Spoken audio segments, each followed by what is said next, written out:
அனைவருக்கும் என்னுடைய பணிவான வணக்கங்கள். நாம் தற்போது பார்க்க இருப்பது கணித பாடத்திற்குரிய எண்ணும் எழுத்தும் 7வது வாரம் அதற்குரிய துணைக்கருவிகள் நாம் இப்போ பார்க்கலாம். வாங்க. இப்போ 7வது வாரத்துக்குரிய தலைப்பு என்ன அப்படின்னு சொல்லி கேட்டிங்கன்னா, நானே ஒப்பிடுவேன். மாணவர்கள் எண்களை நானே ஒப்பிடுவேன்ற தலைப்பில் பார்க்க போகிறோம். இப்போ கலர் பந்துகள் இங்கே நான் வச்சுருக்கேன். இந்த கலர் பந்துகள், அதுக்கப்புறம் பார்த்திங்கன்னா இந்த புளிய விதைகள் வச்சுருக்கேன். இதை மாணவர்கள் நம்ம என்ன செய்ய சொல்கிறோம், கையில் 2 மாணவர்களை கூப்பிட்டு கொஞ்சம் எடுக்க சொல்லிவிட்டு அந்த எண்ணிக்கையின் அடிப்படையில் வரிசையாக வச்சுக்கிட்டே இது அருமநிலை மாணவர்களுக்கு அவங்களுக்கு என்ன தெரியாத மாணவர்கள் வரிசையாக அடுக்க சொல்லணும். அப்போ எது அதிகம் குறைவு அப்படின்றத இதை மாணவர்கள் என்ன செஞ்சுக்குவாங்க, தெரிஞ்சுக்குவாங்க. இப்போ இதனுடைய கற்றல் விளைவு என்ன அப்படின்னு கேட்டிங்கன்னா, அதிகம் குறைவு, பெரியது சிறியது, முன்னி தொடரி இடைப்பட்ட, இதுதான் இந்த வாரத்துக்குரிய கற்றல் விளைவுகள். இப்போ முதல்ல அதிகம் குறைவை மாணவர்கள் தெரிஞ்சுக்கிறாங்க. இது ஃபஸ்ட்டு ஒரு செயல்பாடு. அடுத்தது என்ன அப்படின்னு கேட்டிங்கன்னா, பேப்பர் கப்பு. இந்த பேப்பர் கப்புகளை பயன்படுத்தி 2 குழுக்களாக பிரித்து அது செயல்பாடு நம்மளுக்கு புத்தகத்திலே கொடுத்துருக்காங்க. அதே மாதிரி செயல்பாடுகளை செய்ய சொல்லணும். அதுக்கடுத்து என்ன செயல்பாடுன்னு கேட்டிங்கன்னா, பேப்பர் பந்துகள். மாணவர்களவே இப்படி உருட்ட சொல்லி, பேப்பர் பந்தை உருட்ட சொல்லி இந்த பேப்பர் பந்துகளை நம்ம சோடா பாட்டில் நீர் நிரப்புதல் ரைஸ் விளையாடுவோம் பார்த்திங்களா, அதே மாதிரி இந்த பேப்பர் பந்துகளை வச்சு மாணவர்களை ஒரு வட்டம் போட்டு அந்த வட்டத்தில் இந்த பந்துகளை வைத்து எடுத்துக்கொண்டு போய் எதிர்த்து இருக்கிற வட்டத்தில் வச்சுட்டு ஓடி வர்ற மாதிரி இந்த ஆக்டிவிட்டீஸை நம்ம கொடுத்துட்டு கடைசியில் என்ன பண்ணணும் அப்படின்னு கேட்டிங்கன்னா, அந்த பந்துகள் யார் அதிகமாக வச்சுருக்கா யார் குறைவாக வச்சுருக்கா அப்படின்னு சொல்லி நம்ம கண்டுபிடிக்க நாம் சொல்லிடணும். இது ஒரு செயல்பாடு. அதுக்கப்புறம் என்ன அப்படின்னு சொல்லி கேட்டிங்கன்னா, பெரியது சிறியது. இப்போ அதிகம் குறைவை தெரிஞ்சுக்கிட்டாங்க. அதுக்கப்புறம் மாணவர்கள் பெரியது சிறியதுன்றதை நம்ம கொண்டு வரணும். அதாவது அதிகமாக உள்ளது பெரியது, குறைவாக உள்ளது சிறியது அப்படின்றத கொண்டு வர்றதுக்காக நாம் கீழே வகுப்பறையில் கட்டம் போட்டு அதில் பெரியது சிறியது குறியீடுகளை நம்ம பயன்படுத்தி இது மாதிரி ஐஸ் குச்சிகளை வச்சு இப்படி குறியீடுகளை நம்ம என்ன செய்யலாம், பயன்படுத்தி இதை மாணவர்களுக்கு உணர்த்தும் வகையில் நாம் செயல்பாடுகளை நாம் கொடுக்கலாம். இது மாதிரி குறியீடுகளை வச்சு மாணவர்களுக்கு உணர்த்தலாம். அடுத்து என்ன அப்படின்னு சொல்லி கேட்டிங்கன்னா, நம்ம கணித உபகரண பெட்டி உள்ள பாசி மணிகளை நம்ம பயன்படுத்திக்கலாம். பாசி மணிகளை நம்ம என்ன செய்யலாம், பயன்படுத்திக்கலாம். இது யாருக்கு அப்படின்னு கேட்டிங்கன்னா, மொட்டு நிலை மாணவர்கள் அவங்க எண்ணி சொல்கிறதுக்கு கரெக்டாக இருக்கும். இதை நம்ம என்ன செய்யலாம், எண்ணி சொல்கிறதுக்கு கரெக்டாக இருக்கலாம். இது எப்படி செயல்பாடுகள் செய்ய சொல்லலாம் அப்படின்னு சொல்லி கேட்டிங்கன்னா, இப்போ 2 எண்களை நம்ம என்ன செஞ்சுக்கிறோம், 2 எண்களை நாம் எடுத்துக்க சொல்கிறோம். என்னென்ன எண்கள் அப்படின்னா, ஏதாவது 2 எண்களை எடுத்துக்கிறோம். இப்போ எடுத்துக்காட்டுருக்கு 3, 5 இந்த எண்களை எடுக்க சொல்லிவிட்டு இப்போ இதை பாசி மணிகள் நம்ம என்ன செய்யலாம், 3 அப்படின்னா 3 மணிகள் உள்ள பாசி இப்படி எடுத்து நம்ம செய்யலாம், அடுக்க சொல்லலாம் மாணவர்களை. 3 இந்த இருக்குது, இப்படி 3 பாசிகள் ரெடி. அடுத்தது 5ன்றப்ப 5 எண்ணிக்கை உள்ள பாசி இருக்கான்னு பார்க்குறேன். 1 இருந்தாலும் அதை எடுத்து மாணவர்கள் என்ன செய்யலாம், நம்ம அடுக்க சொல்லலாம். 5 பாசிகள், இப்படி 5 பாசிகள். இதை மாணவர்களை இப்படி அடுக்க சொல்லிடணும். அடுக்க சொல்லிவிட்டு இப்போ எதில் அதிகமாக இருக்குது எதில் குறைவாக இருக்குது அப்படின்னா, 5 அதிகமாக இருக்குது, 3 குறைவாக இருக்குது. அப்போ இதில் எதுப்பா பெரிய எண் அப்படின்னா 5. அப்போ இந்த குறியீட்டை நம்ம என்ன செய்யலாம், மாணவர்களுக்கு இப்படி வச்சு அப்போ 5 தான் பெரியது அப்படின்றத நம்ம என்ன செய்யலாம், செய்ய சொல்லலாம். 5 தான் பெரியது. இதே மாதிரி செயல்பாடுகளை பெரிய எண் சிறிய எண் அருமநிலை மாணவர்களுக்கு நாம் கொடுக்குறோம். இதே இது நம்ம என்ன கேட்குறோன்னா, மொட்டு நிலை மாணவர்களுக்கு ஈரிலக்க எண். அடுத்து மலர்நிலை மாணவர்களுக்கும் அந்த ஈரிலக்க எண்களில் எது வரைக்கும் 99 வரைக்கும் நம்ம இது மாதிரி செயல்பாடுகள் நம்ம தனித்தனியாக நாம் செய்ய சொல்லலாம். அடுத்து என்ன அப்படின்னு சொல்லி கேட்டிங்கன்னா, முன்னோக்கி எண்ணுதல் பின்னோக்கி எண்ணுதல். இது ரொம்ப முக்கியமான ஒன்று. முன்னோக்கி பின்னோக்கி மாணவர்களுக்கு எழுத சொல்லணும். இப்போ நான் என்ன பண்ணியிருக்கேன் அப்படின்னு கேட்டிங்கன்னா, இந்த நம்ம புத்தகத்தில் கொடுத்துருக்க மாதிரி இப்படி வடிவங்களை 9ல் இருந்து 1 வரைக்கும் ஒரு வடிவமும், அடுத்தது 1ல் இருந்து 9 வரைக்கும் ஒரு இதுவும் வரைந்து நாம் அதை வச்சுருக்கோம். இதை என்ன செய்யணும், நம்ம கட் பண்ணிவிட்டு மாணவர்களை முன்னோக்கி பின்னோக்கி அடுக்க சொல்லணும். வடிவங்களுக்கு ஏற்ற மாதிரி அடுக்கினாலும் பரவாயில்ல, எண்களை சொல்லி அவன் அடுக்கினாலும் பரவாயில்ல. அவன் அடுக்கினதுக்கப்புறம் நம்ம முன்னோக்கி பின்னோக்கியும் நம்ம மாணவர்கள் என்ன செஞ்சிடலாம், நம்ம சொல்லிடலாம். அப்போ அவனுக்கு ஈஸியாக முன்னோக்கி பின்னோக்கி எழுதுகிற திறமை வந்துடும். அதுக்கப்புறம் என்ன அப்படின்னு சொல்லி கேட்டிங்கன்னா, இப்போ எழுதி முடிச்சிட்டாங்க.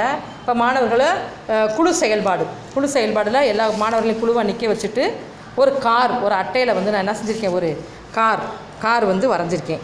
இது வந்து நம்ம புத்தகத்தில் உள்ள செயல்பாடுகள் தான் நம்ம கொடுக்குறோம். அதனால் இந்த காரை என்ன செய்யணும், மாணவர்களுக்கு கீழே தரையில் எண்களை எழுதி, இது வந்து யாருக்கு அப்படின்னு சொல்லி கேட்டிங்கன்னா மலர்நிலை மாணவர்களுக்கும் பயன்படுத்தலாம், மொட்டுநிலை மாணவர்களுக்கு பயன்படுத்தலாம். எண்களை வரிசையை எழுதி இந்த காரை வந்து ஓட்ட சொல்லி எந்த எண்கள் அவன் நிற்கிறானோ அந்த எண்களை வந்து சொல்கிறது.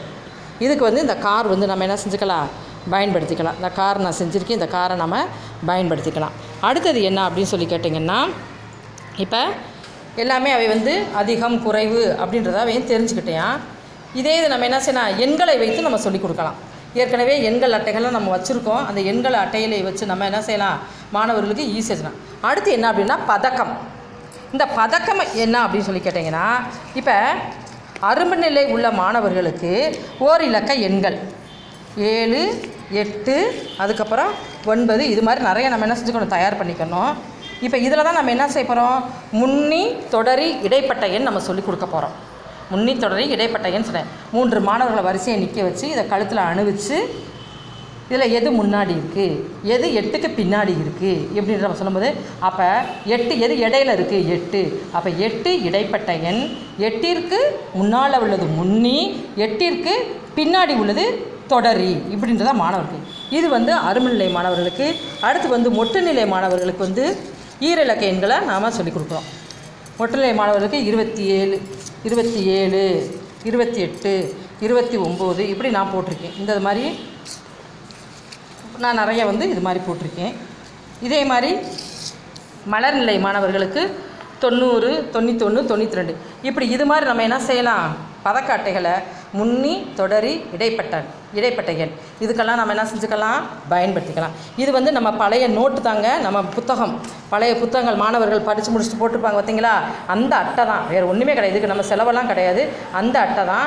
இந்த கயர் வந்து நம்ம சேரீகளில் ஏற்கனவே ஃபால்ஸுக்கு நிறைய வேஸ்ட்டாக இருக்கும், அந்த ஃபால்ஸை வந்து நம்ம இதுக்கு பயன்படுத்திக்கலாம். ஓகே, அடுத்து என்ன பார்க்க போகிறோன்னா, இப்போ முன்னி தொடரி இடைப்பட்ட எண் எல்லாமே அவங்க தெரிஞ்சுக்கிட்டாங்க. இப்போ இதை வந்து செயல்பாட்டுகள் மூலமாக எப்படி அவன் செய்ய போகிறான், அவனுக்கு செயல்பாடு கொடுக்குறோம். அதாவது மதிப்பீடு செஞ்சு நம்ம கண்டுபிடிக்க போகிறோம். இப்போ இதுக்கு நான் ஒரு சுழல் அட்டை செஞ்சுருக்கேன், ஒரு சொருகட்டை மாதிரி சுழல் அட்டையில் சொருகிற மாதிரி நான் பண்ணியிருக்கேன். இதில் பாருங்களேன், எல்லாமே உங்களுக்கு அமைஞ்சிரும். என்ன அப்படின்னு கேட்டிங்கன்னா, பெரியது சிறியது சமம், அதாவது பெரிய எண் சிறிய எண் சமம், இது எல்லாமே அமைஞ்சிடும். இது ஒரே அட்டையில் நான் பண்ணியிருக்கேன். இதில் முதல்ல உள்ள வந்து அரும்புநிலை மாணவர்களுக்கு இதை நம்ம என்ன செய்யலாம், ரோல் பண்ணிக்கிட்டே போக சொல்லலாம். ரோல் பண்ணிக்கிட்டே போகிறப்ப இப்போ முதல் குறியீட்டுக்கிட்ட கொண்டு போய் இதை போய் எப்படி வைக்கணும், முதல் குறியீட்டுக்கிட்ட கரெக்டாக எப்படி வச்சோம்னா 5. அடுத்து இதே மாதிரி இந்த சைடு நம்ம என்ன செய்கிறோம், வைக்கிறோம் 2. இப்போ இந்த 2 எண்களில் வந்து எது பெரிய எண் எது சிறிய எண் அப்படின்னு சொல்லி மாணவர்களை சொல்லணும். எது பெரிய எண் சிறிய எண். இப்போ இந்த பக்கம் 5 இருக்குது, இந்த பக்கம் 2 இருக்குது. அப்போ கரெக்டாக வச்சுருக்கானா அப்படின்னு நம்ம கேட்கணும். 2 வந்து சிறிய எண், 5 வந்து பெரிய எண். அப்போ 5 காட்டிலையும் பெரிய எண் எதுடா அப்படின்றப்ப, அப்போ 5க்கு மேலே உள்ள எண்கள் நம்ம என்ன செய்யணும், அப்படியே மேலே ஏற்ற சொல்லணும். 5 காட்டிலும் பெரியது அப்படின்றப்ப இந்த 6.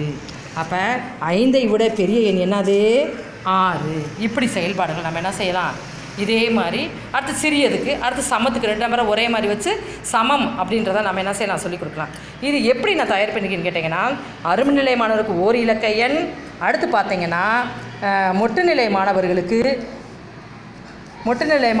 வந்து 20 வரைக்கும் 20, 11, 12, 13, 20, 21 இப்படி 19 வரைக்கும் உள்ள எண்கள். அதே மாதிரி பின்னாடி வந்து 29 வரைக்கும் எண்கள் எழுதியிருக்கேன். அடுத்து மலர்நிலை மாணவர்களுக்கும் அதே மாதிரி இந்த பாருங்கள், அவங்களுக்கும் 2 பக்கமும் நான் எழுதியிருக்கேன். இதே மாதிரி 42.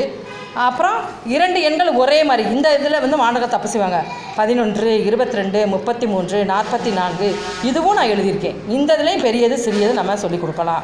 அதுக்கப்புறம் 10, 20, 30, 40 இதையும் நம்ம என்ன செய்யலாம், சொல்லிக் கொடுக்கலாம். ஆனால் இது என்னன்னு கேட்டிங்கன்னா, 2 பக்கமும் இந்த சுழல் அட்டையில் 2 செட்டு நம்ம எழுதணும். இப்போ 0லேருந்து 9 வரைக்கும் எழுதினோம்னா 2 செட்டு. அதே மாதிரி 10, 20 எழுதினோம்னா அது 2 செட்டு. 10, 20 எழுதணும்னா அதுவும் நம்ம என்ன செய்யணும், 2 செட்டு வச்சுக்கிறணும். அடுத்தது 11 12 10 11 12 அது எழுதினாலும் அதுவும் என்ன செய்ய நம்ம 2 செட்டு. இது மாதிரி செயல்பாடுகள் மூலம் மதிப்பீடு நம்ம மாணவர்களை செய்யலாம். அடுத்த ஒரு மதிப்பீடு என்ன அப்படின்னு சொல்லி கேட்டிங்கன்னா, முன்னி தொடரி இடைப்பட்ட எண்ணுக்கு பாக்ஸில் பொறுத்துறது. அவங்க உள்ளே வந்து பாக்ஸுக்கு உள்ளே வந்து அந்த எண்கள் இருக்கும், அவன் கண்டுபிடிச்சு அதை சொல்லணும். கண்டுபிடிச்சு அவன் என்ன செய்ய நம்ம சொல்லணும். இது மாணவர்கள் ரொம்பவே பிரயோஜனமாக இருக்குது. இதில் என்ன அப்படின்னு சொல்லி கேட்டிங்கன்னா, இது அரும்நிலை மாணவர்களுக்கு தனியாக நான் பண்ணியிருக்கேன். அரும்நிலை மாணவர்களுக்கு 9 வரைக்கும் உள்ள எண்கள், மொட்டுநிலை மாணவர்களுக்கு 19 வரைக்கும் உள்ள எண்கள், மலர்நிலை மாணவர்களுக்கு அந்த 20க்கு மேலே உள்ள எண்களுக்கும் செஞ்சுருக்கேன். இப்போ இதை சாதாரண நம்ம தீப்பெட்டியில் செய்யணும்னு சொல்லி போட்டிருக்காங்க. நான் தீப்பெட்டியில் செய்யலை, நோட்டு புத்தக அட்டையிலேயே நான் வெட்டி செஞ்சுருக்கேன். இப்போ பாருங்கள், 0வுக்கு முன்னி இருக்கா? இல்லை. அப்போ 0 தான் முதல் எழுத்து. 0வுக்கு முன்னாடி முன்னி இல்லை. 0வுக்கு தொடர் என்னது? 1. அடுத்து 1க்கு முன்னி என்னது? 0. 1க்கு அடுத்த எண் தொடர் என்னது? 2. அப்போ இடைப்பட்ட எண் என்னது? 1. இதே மாதிரி எல்லா எண்களையுமே நம்ம என்ன செய்யலாம், மாணவர்களை கூப்பிட்டு அவனை பயிற்சி கொடுக்கலாம். செய்யும்போது ஈஸியாக கொடுத்துக்கலாம். இப்போ 12க்கு முன்னாடி என்ன இருக்குது? 11. 12க்கு அடுத்த எண் 13. அப்போ இடைப்பட்ட எண் என்னது? 12. இது ஒவ்வொரு வகுப்புக்கும் நான் தனித்தனியாக செஞ்சுருக்கேன். இது வந்து அரும்பெண்ணிலை, இது வந்து மொட்டுக்கு, இது வந்து மலருக்கு. இது மாதிரி நம்ம சொல்லும்போது அப்போ மாணவர்கள் முன்னி தொடரி இடைப்பட்ட எண் அதிகம் குறைவு பெரியது சிறியது இதெல்லாம் வந்து ரொம்ப ஈஸியான முறையில் மாணவர்கள் கற்றுக்குவாங்க. நன்றி, வணக்கம்.